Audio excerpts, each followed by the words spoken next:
Yoga became the place where I could be with myself. And then what ended up happening is by being with myself, I kind of started that internal journey through myself and found God on the mat.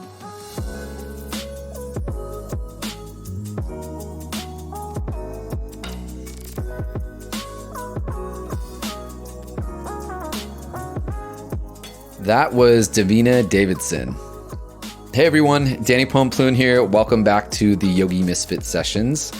I'm at session 121 today, and it's one of our Fierce Calm collaborations, which are always really great stories. Davina and I had such a hard time trying to nail down the show and just getting her on, and we were both just busy in life and whatnot, but we finally made it happen. And I was saying it on the show, but like every time I have one of those guest that's like it takes a little bit longer, it always ends up being that much sweeter. And I feel like the timing is even more perfect because we were supposed to talk before this COVID stuff, and I'm actually glad that we didn't talk until after COVID started, because the conversation was just exactly what I needed to hear from her. So I've gotten a lot of really cool responses recently on Instagram from you guys about how much the show is helping and how people are really listening to it right now, which is super awesome. And I just want to thank you guys for it. And if you want to support the show in return, head over to iTunes and leave us a review. You can also head over to our support page, which it's linked down below in the notes. And if you feel like giving the show a little donation support, please do. And without further ado, here goes Davina Davidson on session 121.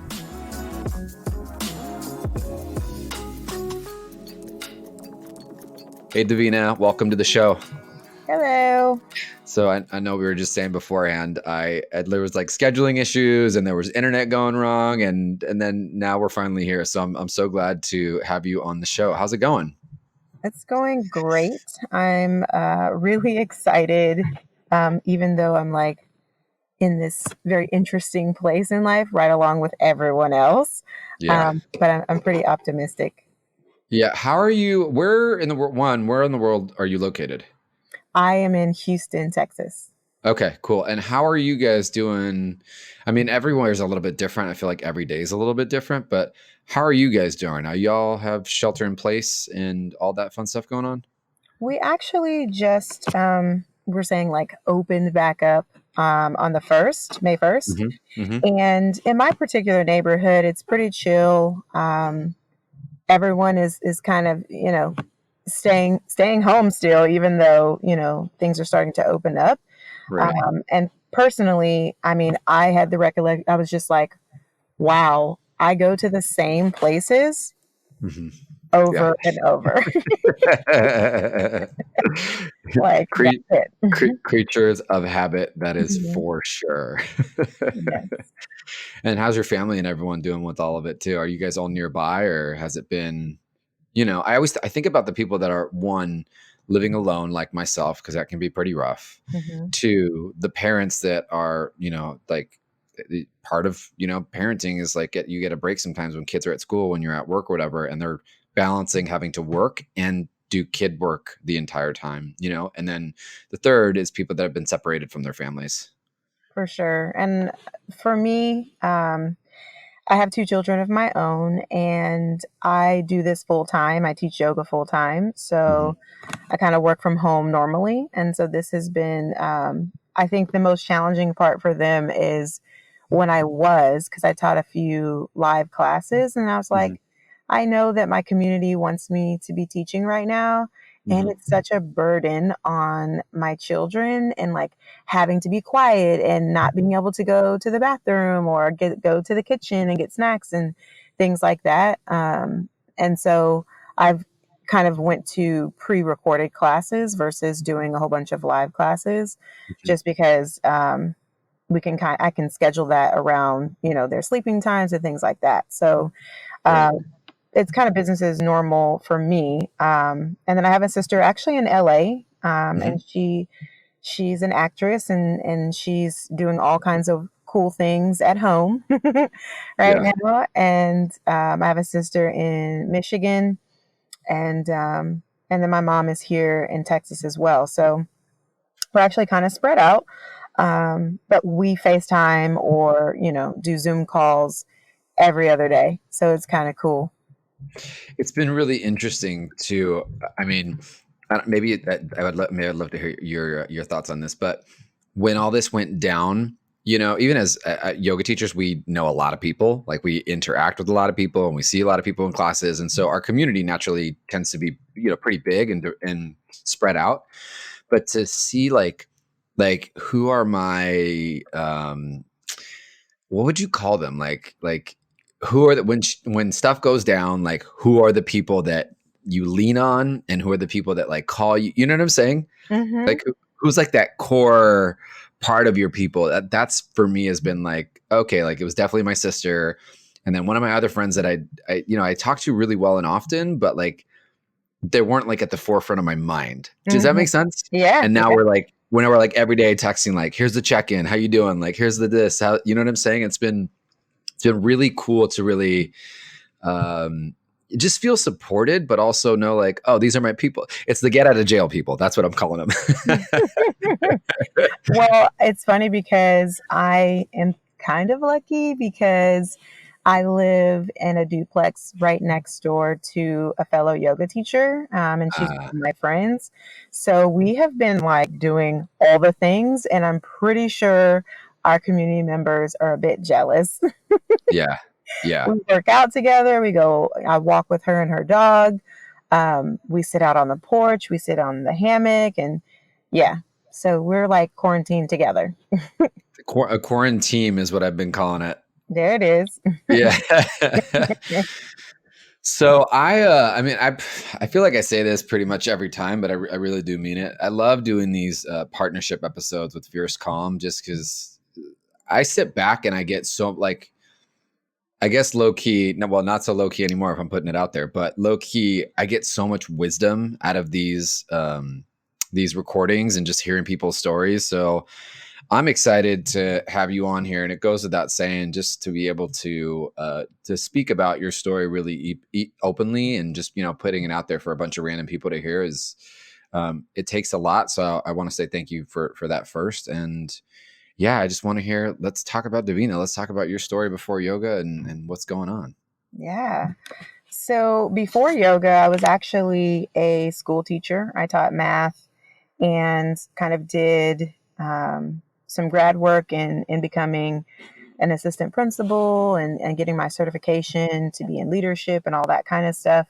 Mhm. And really, I just love to teach. So I immersed myself in that community and in the education system, so Mhm. much so to the point where, and I know a lot of school teachers can, attest to this, is I was approaching burnout and just like tired of fighting the system and just being really stressed from the politicking. Not even the children. It wasn't the children at all. Um, I taught eighth grade through high school and I loved it. And Mhm. so I was like, I gotta figure something out. And so towards the end of my teaching career, my sister invited me to a yoga class, and it happened to be a hot yoga class. And I said, okay. I had just had my daughter, and I was like, let's do it. I need to lose some weight. I thought it was just a workout. Yeah, and, totally. and just about died in class and was like, I should be able to do this. Like, I'm a former college athlete. I played softball in college. I played basketball growing up. Like, I should be able to do this. And Yeah. so, ego actually is what had me kind of looped into this. Like, I'm going to keep coming back. I'm going to keep coming back, and really trying to figure out, what is this thing that's challenging me. But what was really cool, and I shared this in my Fierce Calm story, is that quickly, very quickly, yoga became the place where I could be with myself. I Mm. was in a room full of strangers. I didn't know anyone. And I totally joke about it. And I think it's totally fine to say it. But yeah, I joked about like being the only Black person in the room. And I felt welcomed. Yeah. Yeah. And Yeah. like I belongs, like it was like we were all just working through our own stuff. Yeah. And so yeah, that was like the place where I could be by myself. And then what ended up happening is by being with myself, I kind of started that internal journey through myself and found God on the mat. Like that was my experience. Was like, whoa, what is happening to me? Why do I Yeah. feel this way? And so it's a very positive experience. What was that experience like finding God? Like, I want to hear more about that. You just get, you casually, Davina, you're like, yeah, I found God on the mat. No big deal. Moving on. You can't drop it and then come on now. As a believer, prior to the practice, I'll say that, there were some friends and family members who were a little nervous and just like, hey, and really from a place of ignorance and not really knowing what yoga was, just like, hey, I'm going to pray for you. And I'm like, you can pray for me. I'm going to pray for you too, because this is the closest I've ever felt to God. And so, Yeah.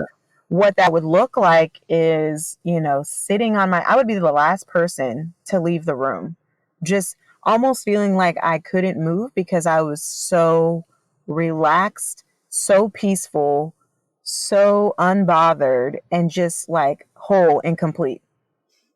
Do you think, what was it? Do you ever think about like when you look at like your athletic like background versus this? There's sometimes where you get like runner's high is a thing, Mm-hmm. and even like game high is a thing where you feel like that connected. Did you ever get that with any of your collegiate sports that you did, or?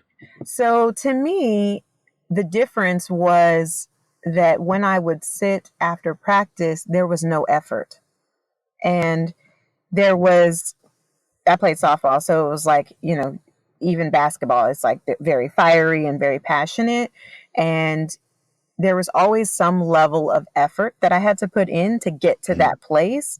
mhm, And really, it almost felt like this sense of peace or calmness snuck up on me mhm. on my yoga mat. It was just like, Yeah, oh, here it is. It was like I just approached God, and He was like, "Hello, how are you?" yeah. It's a trip, huh? Mm-hmm. Yeah, I try to explain it to. I mean, we could say it to the cows come home. We're yoga teachers, so I think we're supposed to say it or something. But it's a trip when you're like, oh shit, this is like you Mm-hmm. have that moment where you have that like, oh yeah, it's just a trip when you feel it. Yeah. And so my story with yoga is very uncanny in that I started as a student and kind of dived in and went pretty regularly, like almost every single day. And it was a smaller studio, and the wife who worked the front desk, she said, "Would you be interested in teaching yoga?" And again, my silly self went to, well, one, Black people don't do yoga, let alone teach yoga. Right, And right. two, I was like, I No don't lies detected. No lies detected. I was like, I have no idea what yoga really is, anyways. And she Mhm, said, I'll teach you everything I know. And I mhm, said, you know what? Okay, let's try it. And I was a school teacher, so I was like, I like teaching, I like sharing information, I love to learn. So it was like right on time. And she did. She taught me everything that she knew. And I went from a student of the practice to very shortly after that. Um, I quit my job and started working for the studio full time. Her and her mhm, husband let me create my own job title, which I ended up kind of doing what I did in education as a studio leader, in that I was like the director of teachers, mhm, and I created rubrics or a rubric around teaching standards and would go to classes and give teachers feedback. Because really, the teachers, they just wanted to know. They wanted to know, is this okay? Am I doing this right? They wanted that validation. And the studio owners didn't have the time to right. go to classes. At that point, by the time that I came on, we had somewhere around maybe like 60 teachers, and it kind of Mhm. blew up to, when I left, we had about 150 teachers. Wow. Yeah. So your scholastic your education background came through for this one. Hallelujah. Okay. Yeah. It came all Uh-huh. the way through. Because a lot of times it doesn't, you Correct. know? And honestly, I say this, and I think people, some people don't necessarily agree with me, but after getting hired and doing what I was doing, they asked me to, assist teacher trainings, and I ended up co-leading and then leading my own trainings and all these kinds of things. Mhm. And what I observed is that oftentimes it was the school teachers who were able to pick up the content and teach it pretty Mhm. quickly. Not saying that other people could not, it just took other people a little bit longer Right. to like share authentically. But the school teachers wreck shopped. Yeah, Yeah, I mean, I like to remind people like teaching and practicing, reading and writing, two different skill sets. very much so. Yeah. Yes. Hmm. So you started teaching, and I mean, it sounds like you did a lot more than just started teaching. You started teaching and supporting, and what I mean, what came from it? Oh, all the things, all the things. Mm. So I went through a very so early on in my transition to, from school teaching to being a yoga teacher. I was married and ended up I did teacher training and was like, I don't want to be married. Right. And, and that era ended, Hmm. and it kind of, pushed me into this like self-reflective state. I was also working on my doctorate at the time in organizational leadership, so I was like honing in on what it meant to be a leader, and at the same time I was immersed in this new lingo, this new yoga talk, and like Hmm. being reflective and um yeah, just like the yoga sutras and just all this personal growth work. So Yeah. for about 4 years, I was pretty heavy into um, sitting and listening to people share their stories, very intimate stories about life, and trying to understand why they chose to show up the way that they did in various situations. I really worked on the craft of seeing people Yeah. beyond their exterior and the show that they put on, and Yeah. really looking at people and seeing them for all the greatness and all the goodness that they are, and just a lot of mentoring, and somewhat felt like a life coach for a period. It was very interesting. Yeah. I can imagine for sure. I like sometimes I reflect, like the two. Well, I say this at the start of each teacher training. I don't know if it's a good thing or a bad thing, but I'm like, congratulations, you chose one of the two things that are going to ruin your life: either yoga teacher training or therapy. Well, what's interesting? Okay, so I'll say this. I went through a period where we were doing deep work. So we did some Susan Conrad work, lots of Brene Brown stuff, Mhm. just being very vulnerable and being open, all the Baron Baptiste stuff, Anna Forrest stuff. And so there was just a lot where I was like, bro, I am not a therapist. Like, I'm not a Right. therapist, but I'm being put in a position where um, a position of leadership where people were expecting me to have the answers. And even if they didn't expect me to have the answers, they were at least hoping that I could hold space for them. For And sure. being the person that I am, I was definitely able to hold space for people, but at a cost. And Yeah. that looked like, for me, after leading teacher trainings that were very emotional or high in this personal growth work stuff, I went through a very like a purging phase of like, maybe I guess I took on people's stuff for 4 or 5 years, and then I went through a phase of just purging and just releasing trauma that was like built up. um, Yeah. and so it was beautiful work. I learned a lot, and I also had my own phase of trauma of like trying to sift through, what was mine and what Mhm. was other people's. Right. Yeah. Trying not to pick up on it too much either, too. Hmm. Teacher training equals cheap group therapy.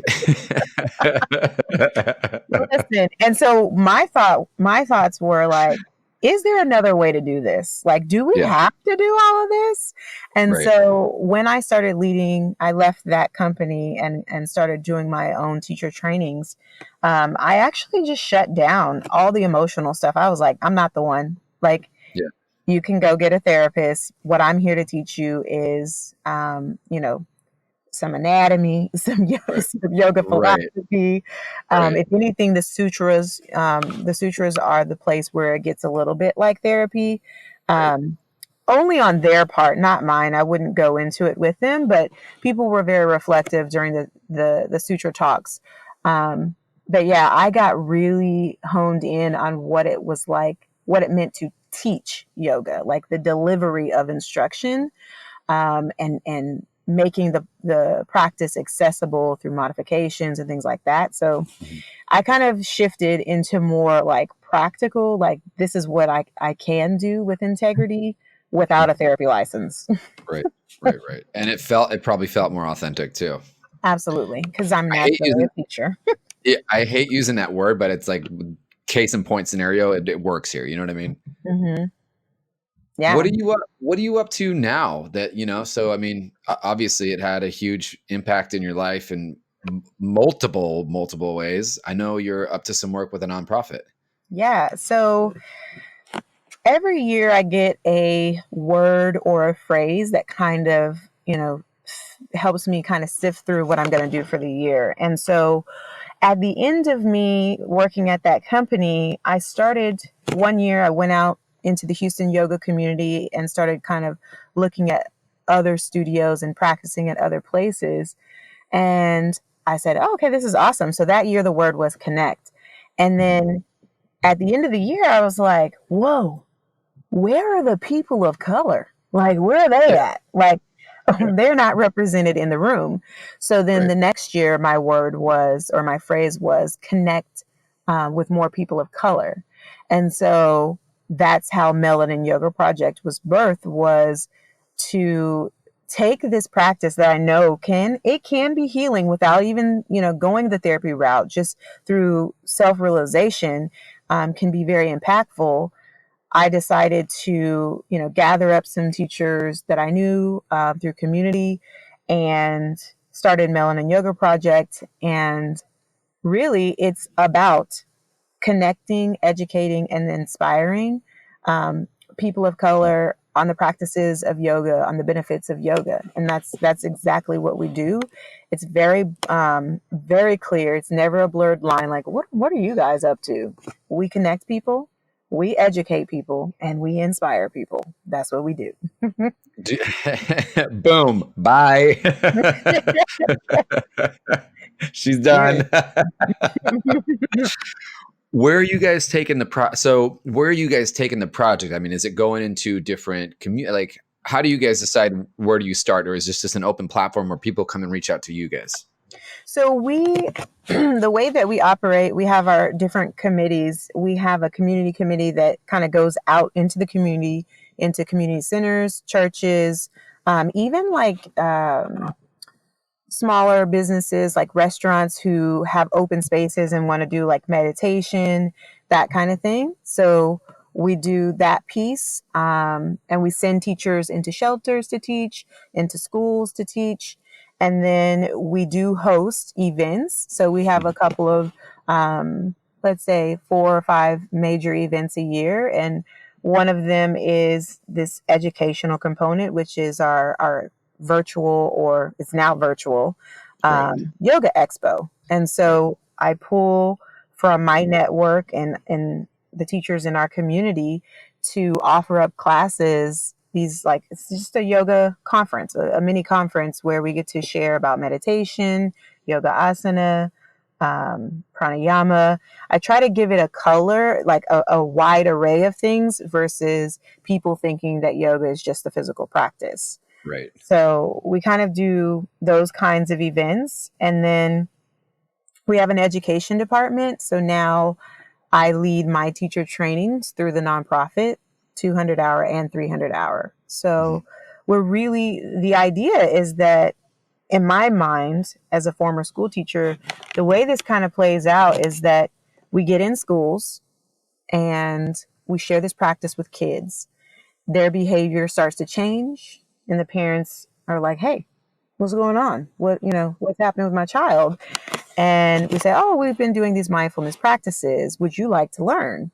So we partner with community centers that are in the same areas as the schools that we service, so that the parents can go to the community center and learn these techniques. They get so excited about learning these techniques that they come to some of our workshops, some of our events, and then hopefully some of them actually end up doing teacher training and then going back and teaching in their own communities. And this is how we build community. Do you ever get any pushback from like when you start to enter the space of like, hey guys, I'm going to introduce you to, yoga, and this is why it's important. Do you ever feel like in the community there's a little bit of pushback to it because people may not connect to it or feel like it's not for them?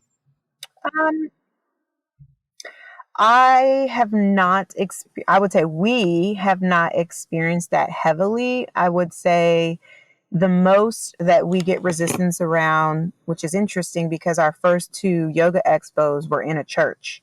So the most pushback that we get within the African American community as well as the Hispanic community is like, the devil's a liar. Ain't nobody, like, we're not doing yoga over here. Right. That's what I was thinking. I'm like, I grew like, born and raised in East LA in a very Mexican household. My mom was super Catholic, like did all that stuff. And they would be like, no, I'm not having it. What was beautiful is that when I worked in education, I worked in like 96% Hispanic communities the 10 years that I was in education. And really it was take the name off of it and Yeah. just say, these are mindfulness practices to get them in the door. And then I would openly share, like, this is what I'm coming from. And I would share the Yoga Sutras, and for them to be able to read it in their own, like for themselves, where it says, this is not for a religion. This is not made for any one religion. It's not a religious practice, was always very comforting. Right. Right. Because then it takes away that, I don't want to say the sense of power on it, but this ownership of it. If it's like, you know what I'm saying? It takes away the boundary or the, yeah, I guess it's a good way to say it, like the ownership of it. Like it's not just for one thing. It leaves it completely, open to everybody. And yeah, I'm just thinking of like my grandmother being like, no way. You know what I mean? You just do Super, some super. pranayama with her and let her feel relaxed and see how Yeah. she feels then. And then push back. Mhm. Yep. That's amazing. What do you see? I know it's again kind of going back to what we said earlier, or what I was saying earlier. It's easy for us to say this until like yoga is good for you until the cows come home. How do you like? What is the biggest thing that you witness shift wise in community, in your community specifically, when you do introduce this stuff in? What I think is interesting is that the pandemic has literally turned so many people to the practice, in that we shifted our regular expo. We did one online, we did a virtual one, and it was, this wide array of things and very few asana practices. So I think we did maybe 2 or 3 asana practices. But what was interesting is the most highly attended session was on the Yoga Sutras. So I think that our community is turning this leaf around, like, wait a minute, what is this? Right.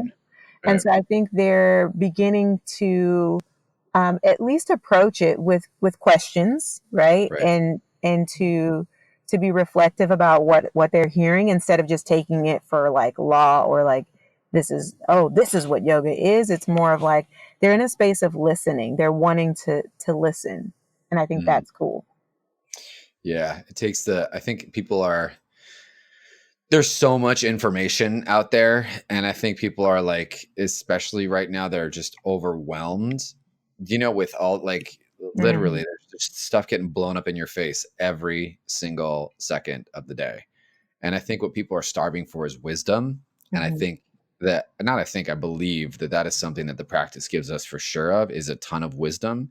And it doesn't give it to you in like listen to this because I said to listen to this. It doesn't indoctrinate. It says Mhm. inquire this, get to your answer, and then move. You Yes, know? absolutely. What I have committed to personally and as well as through MYP is, and I think I shared, if I didn't share this with you, I'm sharing it now, but I 100% was a little sad about the way that the yoga industry reacted, because we did not respond. We reacted to like, oh my God, we don't have a yoga studio to go to. Let's teach a whole bunch of yoga classes online. Mhm. When the reality is that this was our time to shine and be like, what? We have the tools. There are so many other things outside of this physical practice that can help you cope during this time. We can give you pranayama techniques. We can give you meditation techniques. We can give you reflective questions to ponder over. We can provide restorative practices for you to rest during this time. And I think we didn't get it right out of the gates. And I think people are starting to shift a bit. So for me, I did not teach right out the gate. And the first month or the first 3 weeks, people were like, okay, Davina, because I am a pillar in the community. And they're like, so are you going to teach? Like, what are you doing? And so I did a few classes, but mostly what I'm doing through MYP is we have short bursts. We have 10 to 15-minute classes on IG for Mhm. free. And these are like little kids yoga classes, restorative, like just a breakdown of a restorative posture, pranayama and meditation, and some mindful eating stuff, but it's not asana based. It's not Right. heavy in that. Right. I just had of course, Tracy Stanley. Mm-hmm. She's the best. We first off, Tracy, we love you. I had her on the show, not this past episode, but the episode before. And that was something that she said. She was like, it's not the time to be moving. Sure, create the heat, create the tapas, find the purification, but sit right now, because a lot of people are getting caught up on like, I have so much free time. I got to do this, this, and this. I got to fill it with this, and this. I got to do versus, what you just said was, why don't you just sit back and let the yoga do you for a little bit? Mm-hmm. Mm. And what's interesting is the negative self talk that comes along with just sitting. Yeah. People like really go in if they're not being productive or not in their minds what would be identified as productive. But sometimes it is in the rest that we get elevated and that we get rejuvenated and we get the things that we need. Not sometimes, all the time, I was honestly. gonna say sometimes. I don't know that everyone acknowledges it, but for me, for sure, every time that I do a yoga nidra or I do a restorative or yin practice or just sit, I am rejuvenated and I feel more connected to myself. Mhm. It's not in the doing that makes me feel like connected and like I'm operating from my highest self. It's when I get to pause and chill the F out. Mhm. So, Yeah, it's you tap in, you realize this is stuff that like we say all the time, but how many of us actually lean into it? But it's you realize, all the answers, all the advice, all the stuff that you're going externally for, it's inside. You have an opportunity to lean in and trust it and actually listen to it. The problem is we tend to choose the doing. Well, we're conditioned, right? So we do, do, mhm, do, do, do, do, do. That makes you successful. If you do certain things and you get to a certain place by doing the thing, that makes it a success or like a job well done or whatever it is. No one ever they said there's like this one, oh my God, I'm gonna make up who said it, but some Zen master said this, right? But it's like there's a person that's like, yeah, I meditate 20 hours a day or 20 minutes a day so that I can get through my day with a sense of peace and ease or something like that. And the little monk is sitting by him and he's like, or get to my day successful and whatever. And the little monk sitting next to him says, if you meditated for an hour today, you wouldn't have to. And it's so true. yep, yep, so true. Well, this past weekend at teacher training, I kind of we talked about this. We had this conversation, and it was so funny because one of the young ladies was like, well, what if you're like sleeping for like 12 to 14 hours a day? Like, because I was all this, like, we need rest and yada yada. And she was like, do you think that I still need that? And I said, whoa, well, I said, pause. What was your life like before the pandemic? Like, what was your activity level there? And she was like, yeah, I was pretty chill. I said, okay, yeah, you can go do the power flow class. Right. Like you could go take the class and kind of get some movement going. Wake up some of that Tomasic energy. Exactly. Yes. That. It was so funny because everybody was like, oh, that's real. But everybody else on the call, there's like 20 people in training. Everybody else was like, oh yes, I need this rest. I need to come down. So everyone that laughed with me and Davina right now on that Tomasic energy thing is a terrible yoga. It's a terrible yoga joke. And also you're a great yoga nerd. Thank you. Exactly. You get it. I get it. I'm right there with you. So, yeah, come on. Davina, I said it earlier. I'm really glad that we finally got to connect and talk. And I really do firmly believe that sometimes some of the people Tracy was another one, actually. I didn't get to talk to her right away. We had to go back and forth. And every time those episodes happen, at the end of it, I'm like, yep, worth the wait.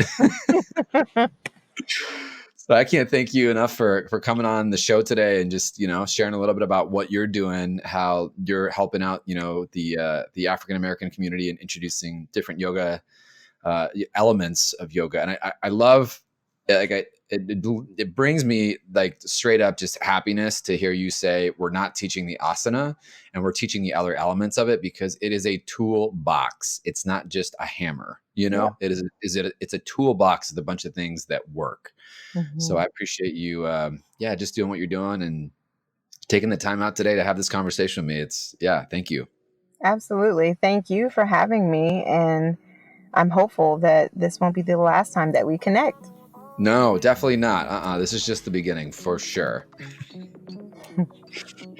Till the next Yogi Misfit Sessions, this is Danny and Davina saying peace out. Peace. Peace.